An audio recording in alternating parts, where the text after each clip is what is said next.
একটি কলার কাঁধির দৈর্ঘ্য ৪ ফুট। উন্নত প্রজাতির চাষে আয়ের সুযোগ।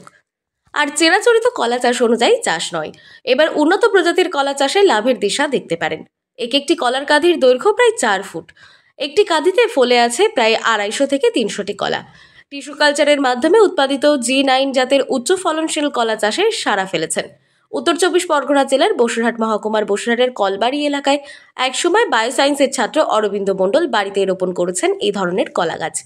এটা G9 জাতের কলা। এটার পরিমাণটা খুব বেশি পরিমাণ হয়। আমি এক্ষুনি যে মাপলাম, এটা প্রায় 4 ফুটের মতন কাঁধিটা লম্বা আছে।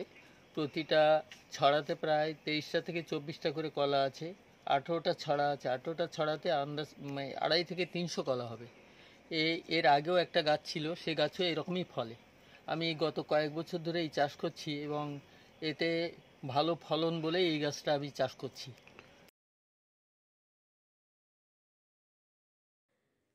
জাতের কলার ফলন বেশি, সুস্বাদু, তাই এই জাতের কলা চাষ করে অধিক লাভবান হতে পারেন কৃষকরা। সাধারণ জাতের কলায় যেখানে কাঁধিতে 60 থেকে 120টি কলা পাওয়া যায়, সেখানে উচ্চ ফলনশীল এই জাতের কলায় এক কাঁধি থেকে 250 থেকে 300টি ফলন পাওয়া যায়। শুরুতে এটি দেখতে সবুজ হলেও পাকার পর হলুদ রঙের হয়, যা দেখতে সাগর কলার মতো। এটি বেশি দিন সংরক্ষণ করা যায়। জেলায় G9 জাতের উচ্চ ফলনশীল জাতের কলা চাষ অনেকটাই নতুন। এই কলা চাষ খুব লাভজনক। চারা সংগ্রহ থেকে শুরু করে জমি প্রস্তুত করে একটিবার চারা রোপণ করলেই ব্যাস। চাষ করে আসছি এবং এ খুব মোটা মোটা হয়, যার বাজার দামও খুব ভালো। আমি চাইবো প্রতিটা চাষি অন্তত এই কলাটা চাষ করুক এবং এ থেকে যেমন লাভবান হবে, তেমনি কলাটা খেতেও খুব ভালো, মিষ্টি, এবং আগামী দিনে এই কলা বাজারের সেরা কলা হয়ে উঠবে, এটা আমি আশা রাখি। একটা কলার কাঁধি 4 ফুট হতে পারে? হচ্ছে তো। এর আগের কাঁধিটা এর চেয়েও বড় ছিল। এটা তার দ্বিতীয় কাঁধি। এই একই ছাড়া থেকে এই যে যেখানে কলাটা, এই কলার এর আগে থেকে যে কলার কাঁধি প্রথম উঠেছিল, সেই কাঁধিটা এর চেয়েও বড় ছিল এবং এর চেয়ে বেশি ছিল।